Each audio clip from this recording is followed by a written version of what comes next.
Hello, hello, hello, it's Dolly. Welcome to my channel, Scrapping on the Go. This process video is for Mini Kit Monday with Becky, Daisy, Kathy, Shannon, Tracy, and myself, and our two guests, Eileen and Jeanette. We have a mood inspiration board that Becky put together, and I'm drawing my inspiration for this layout using that flower in the upper left-hand corner that you don't see anymore, and then the word where it said family, that background was yellow. I am using all the products that I put together for this kit, which is mostly made up of the family collection from Photo Play, and I think this is a 2009 collection or 2008. I don't see a date on a branding strip.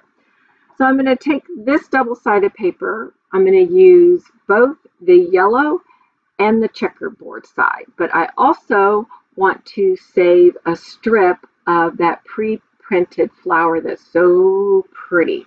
So that's why you keep seeing me flip the paper and trying to decide which flower motif I want to keep. So I decided to keep that pink one. So that's going to be used later in my life on another layout. All right, so now I am going to cut out a photo frame. I want a photo frame, and then I also want a large enough piece to mat the back of my photograph. Now, my photo frame is going to be too large, and I'm going to show you how I'm going to rectify that. But right now, I'm concentrating on cutting out a large enough piece to mat my photograph. And now I'm going to go ahead and go to the photo frame because I'm not actually using that as a photo frame. It's going to be for a layering piece, tucking in underneath my photograph. So see, I just chopped a straight line down, and then I'm going to overlap, and I'm going to still have a frame, and you're not even going to tell, even if you were to see this in person, because I take it all the way to the edge, that I actually had a larger photo frame box. I hope I'm making sense to you all. Now I'm going to take that other paper and I'm going to use the opposite side, that black and white checkerboard piece, and I'm going to mat my photograph.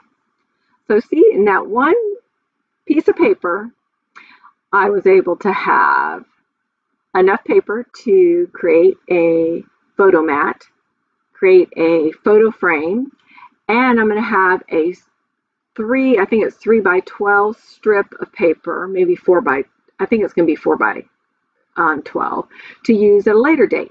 All right, I'm taking another pattern paper from that collection, and I got out my Creative Memories notebook punch, and I'm going to bring back my cutting board, Fisker cutting board, and I'm going to cut 4 inches, and I don't remember how long that is. It's probably 8 or 9, but anyway, I cut it 4 by 6, and it was still too long.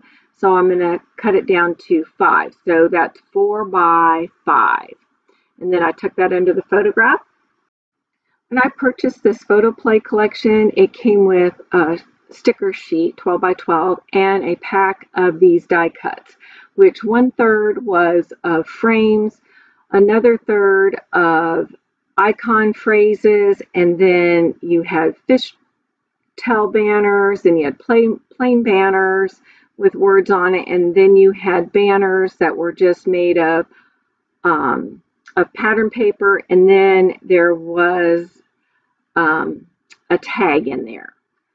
And so I'm sifting through them, trying to decide what I want over on the right side of my photograph and on top of my picture frame there. So underneath all these die cut packs, I realized that I have another scrap here of a notebook pre-punch from my Creative Memories border punch system. And I decided, ooh, that might look pretty cool to have a double effect over there on the left side. So I tucked that in. Now I'm just adjusting my photograph here. And I realized that I have a little bit of white trap space between my word icons and the photograph. And I also felt like my icons were not merging there on the right hand side. I needed something else to add, so I had this die cut piece succulent there that the color brought out the color of that reddish pink, brought out the reddish pink in the pattern paper. So I thought that worked out perfect, and then it kind of lays on top of the icon phrase that says love lives here. Then to soften the edge and then also merge everything together, that's where I decided to cut that dolly in half, which I did add dollies to my kit, and I tucked that in there, and now everything just runs smoothly over there in the right hand side.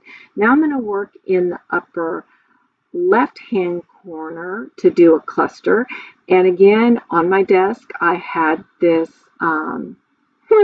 hexagon. I'm sorry, I couldn't think for a minute what that was, and I'm going to put a word phrase up there, and then I'm going to use my vellum butterfly, and then you see I have a vellum butterfly in the lower left hand corner of the photograph.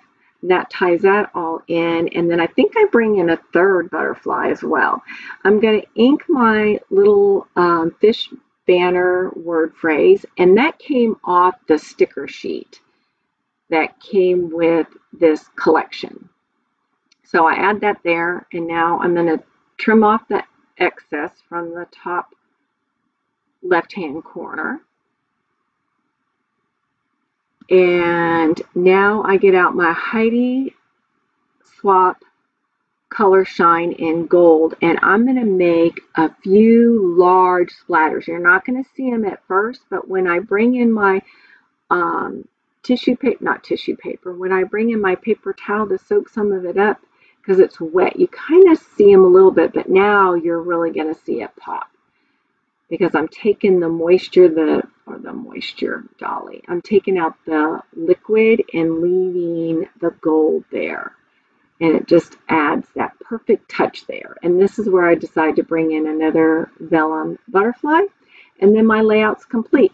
And before I forget it, because I almost forgot, I will have all the ladies' links listed below in the description box so that you can go to their channel to see what they created this week. I appreciate you all. Get out your photographs, document those memories in a fun, creative way, and we will see you next time. Bye.